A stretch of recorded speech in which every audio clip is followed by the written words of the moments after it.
الحمدللہ رب العالمین والصلاة والسلام علی سید المرسلین اما بعد فاعوذ باللہ من الشیطان الرجیم بسم اللہ الرحمن الرحیم۔ جنہوں نے ابھی تک ہمارا چینل سبسکرائب نہیں کیا، ہم سے گزارش ہے کہ ہمارا چینل سبسکرائب کر لیں اور بیل کے آئیکن کو بھی دبا دیں، جس سے آپ کو آنے والی نئی ویڈیو کی اطلاعات۔ لائک اور شیئر ضرور ہماری ویڈیو کیا کریں۔ خراسان کے بادشاہوں میں سے ایک بادشاہ نے سلطان محمود سبکتگین کو خواب میں دیکھا کہ اس کا سارا جسم گل سڑ گیا ہے، مگر اس کی آنکھیں حلقوں میں اس طرح گھوم رہی ہیں جیسے زندگی میں گھوما کرتی تھی۔ تمام عقل مند اس خواب کی تعبیر بتانے سے قاصر رہے، لیکن ایک درویش نے اس خواب کی تعبیر یوں بیان کی کہ ابھی تک ان کی آنکھیں دیکھ رہی ہیں کہ میرا ملک دوسروں کے ہاتھوں میں چلا گیا ہے۔ زمین کے نیچے بہت سے نامور لوگوں کو دفن کر دیا گیا ہے اور اس کا نام و نشان بھی زندگی زمین سے مٹا دیا گیا ہے، اور جس بوڑھے کو زیر زمین دفنا دیا گیا ہے اس کو خاک نے ایسا کھایا ہے کہ ہڈیاں بھی خاک ہو گئی۔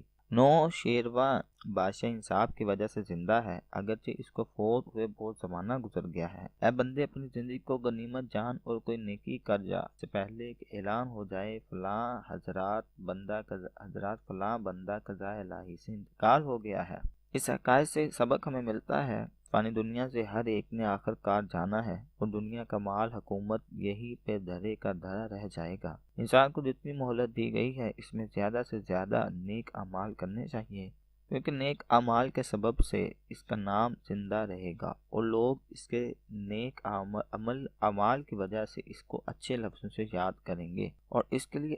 اس کی نیکیاں صدقہ جاریہ ثابت ہوں گی اور